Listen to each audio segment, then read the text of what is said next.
Picture this. You've just met someone. They look you in the eyes, shake your hand, smile, 10 seconds pass, and their name has already evaporated from your head. As if it never existed, you think you're just absent-minded, or you have a bad memory for names. No, this isn't absent-mindedness. This isn't coincidence. This is a psychological portrait, and it says far more about you than you think. Wait. What if I simply don't care about the person's name?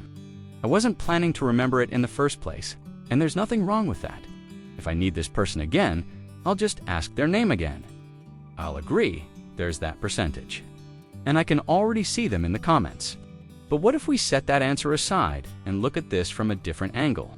Today, we're breaking down 6 hidden traits of people who easily forget names. And I guarantee that by the end of this video, you'll look at your own thinking in a completely different way. Here's what you've been told your whole life. Forgetting names is rude. It's a sign of selfishness. You're just not listening. We're dismantling that right now. Science says otherwise. Neuropsychology says otherwise. And life, if you pay attention, says otherwise too. People who easily forget names often possess a special type of brain, a brain that doesn't work like most people's. Deeper, faster, differently. But there's a price to this, and we're about to break that price down completely. Like, subscribe. Let's go. Trait 1. The absorbed mind, in the book Thinking Fast and Slow by Daniel Kahneman. Kahneman describes 2 modes of thinking, fast and intuitive, and slow and analytical. People with a dominant system 2, the slow, conscious, analytical mode, often overload their working memory and lose small details, like names. They're not listening to you, they're listening to themselves. You meet someone, they say their name. At that moment, your brain is already somewhere else. It's analyzing their gestures, their energy, their gaze. It's building a model of this person before they've even finished speaking. The name got lost in that stream. This is called cognitive overload. Your brain is processing too much information at once, and the name, as the least emotionally charged element, is the first thing to slip away.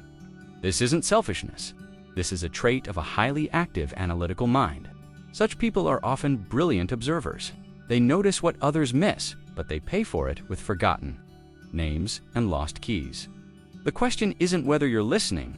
The question is, at what level you're listening. The emotional filter. Joseph Ledoux, in his book The Emotional Brain, proved that emotional memory is formed differently from declarative memory. Without an emotional anchor, information doesn't transfer into long-term storage. The brain remembers what it feels, not what it hears. Be honest, do you remember the name of someone who impressed you, who moved you, who stirred something inside you? And the name of someone who was simply nearby has vanished. This isn't coincidence. This is the architecture of memory, the hippocampus.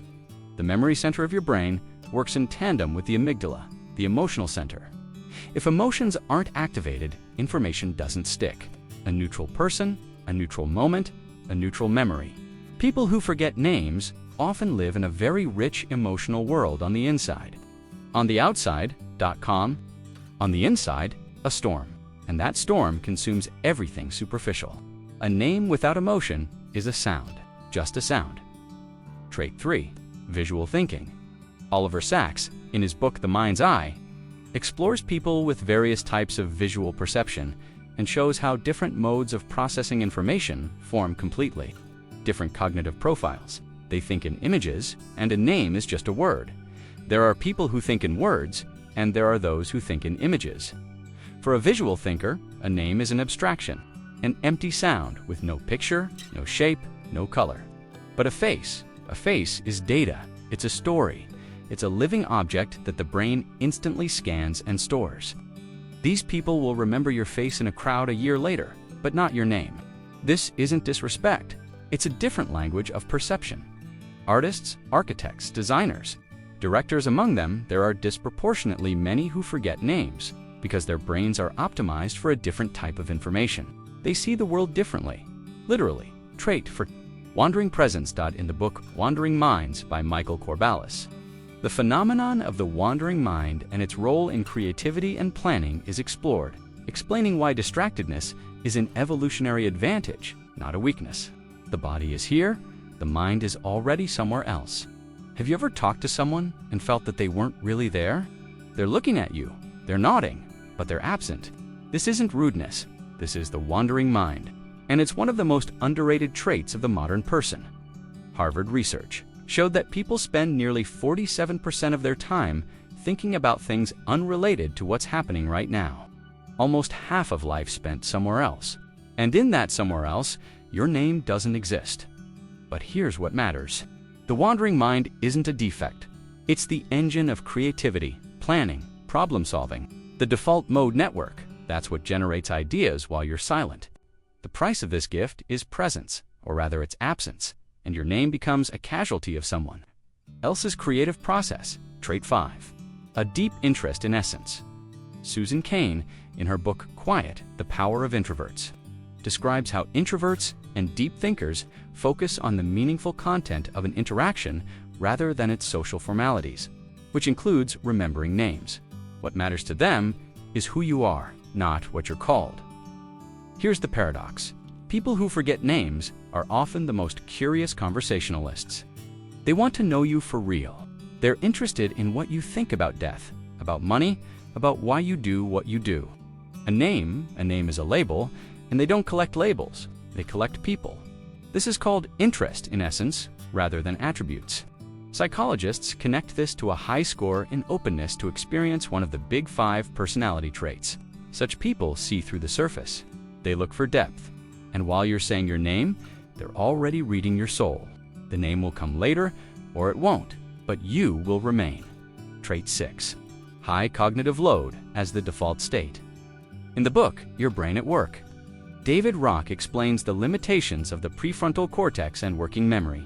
When cognitive load is high, the brain sacrifices secondary data, and names end up in that category first. Their brain is always running at its limit. The final trait, and perhaps the most important, there are people whose brains never rest, not even at night, not even in silence. They plan, analyze, reprocess, anticipate. This isn't a choice. This is the default operating mode.